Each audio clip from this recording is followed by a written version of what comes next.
Hello నమస్తే చెప్పాను కదండి భోజనాల వీడియోతో మళ్ళీ కలుద్దామని అందుకే ఈ రోజు భిక్ష యొక్క పూర్తి వీడియోతో మీ ముందుకు వచ్చాను ముందుగా కుంకుమ పూజతో మొదలుపెట్టారు కుంకుమ పూజ పూర్తయిన తర్వాత అమ్మవారికి గానా భజనాలతో సందడి చేసి ఆమెను బాగా అలరించి ఆ తర్వాత పడి పూజ హారతి పూర్తయిన తర్వాత భోజనాలు మొదలయ్యాయి మీకు ఆ భోజనాల వీడియో మధ్యలో వస్తుంది పూర్తిగా చూడండి మిస్ చేసుకోవద్దు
గానా భజనాలు పూర్తయిన తర్వాత అమ్మవారికి పడి పూజ మొదలు పెట్టారు ఈ పడి పూజ పూర్తయిన తర్వాత భోజనాలు మొదలయ్యాయి భోజనాలు చేసిన తర్వాత ఆకులన్నీ ఎత్తిన ఆకు పూజ కూడా ఉంది దీని తర్వాత వస్తుంది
పూజ పూర్తయిన తర్వాత భవానీలకి భిక్ష కోసం అని చెప్పి గుత్తి వంకాయ కూర బంగాళదుంప వేపుడు సాంబార్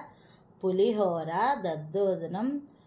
బూరెలు పచ్చడి అన్ని రకాల భోజనాలు రెడీ చేసి పెట్టారు ఈ భవానీలు భిక్ష భోంచేసిన తర్వాత ఆ ఆకుల్ని కూడా చాలా సందడిగా తీసుకొని వెళ్ళి నీటిలో కలుపుతారు ఇప్పుడు ఆ వీడియో కూడా చూడండి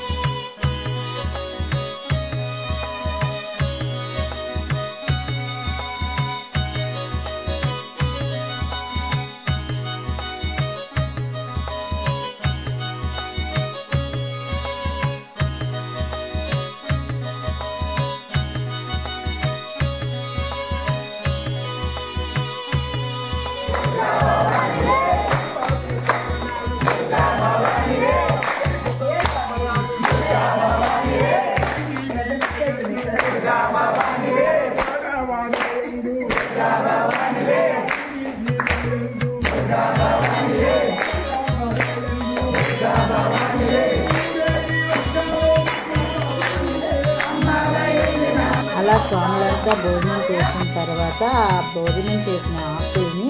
ఎవరైతే ఆ రోజు భిక్ష పెట్టుకుంటారో ఆ ఇంటి సభ్యులు అలా తల మీద పెట్టుకొని గానా బజానాలతో తీసుకువచ్చి ఆ గంగలో కలుపుతారు. ఇలా పూజ ముగించి ఎవరిళ్ళకు వాళ్ళు వెళ్ళిపోతారు. ఇది 3వ రోజు పూజ ఇలా ముగించారండి. మా ఊరి యొక్క దుర్గాదేవి పూజ మీకు నచ్చితే లైక్ చేయండి, కామెంట్ చేయండి, సబ్స్క్రైబ్ చేసుకోండి.